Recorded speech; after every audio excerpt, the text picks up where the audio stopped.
So as we were walking through the parking lot after just engaging with a couple of people, we looked off to the right and we noticed that there were these cards hanging from the ceiling in this, it wasn't enclosed, but it was like, it was a public space that was covered. We walk in there and we notice that it is put on by a coffee company called Community Coffee Company.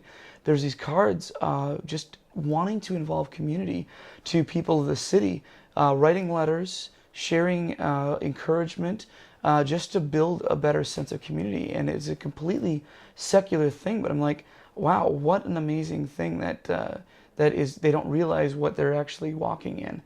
So walking through there, we meet a couple other guys, we pour into them. They didn't really want prayer, had a good engagement, but we saw this one guy and we heard this amazing music. He was playing a guitar.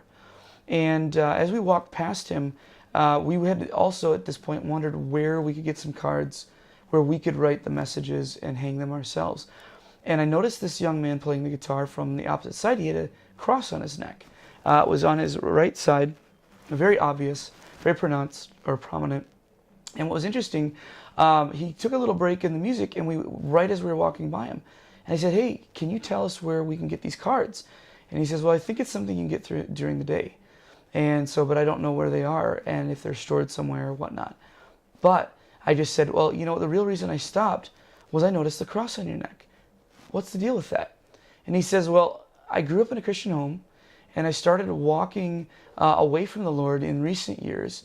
And it wasn't until even probably the last 6 months that my family started talking about Christ again and what it was. I started hearing stories of other friends.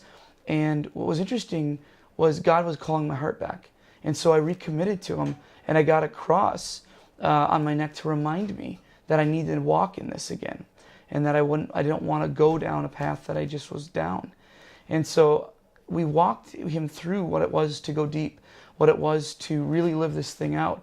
And he said he's been looking for what that was, but never really understood how to do it. So as we engaged with him more, his heart was getting convicted. His heart was definitely getting broken as to, yeah, he accepted Christ, but he doesn't know how to get there.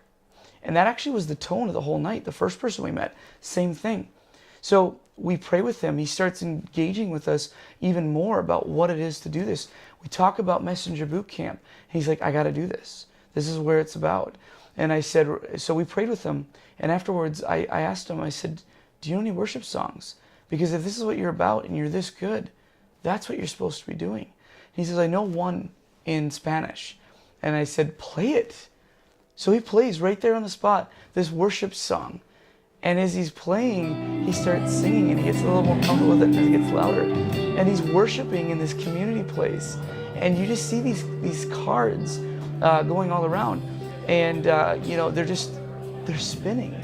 They're moving. People are just listening to him. They're enjoying the testimony of what's going on with those cards. And just something else just broke out. But mostly his heart got changed, and he realized what it is God called him to. His name's Dago. Be praying for him, because he's on a new path and on a new journey. And you can totally hear it as he starts playing his music, because God gave him a gift. It was really amazing.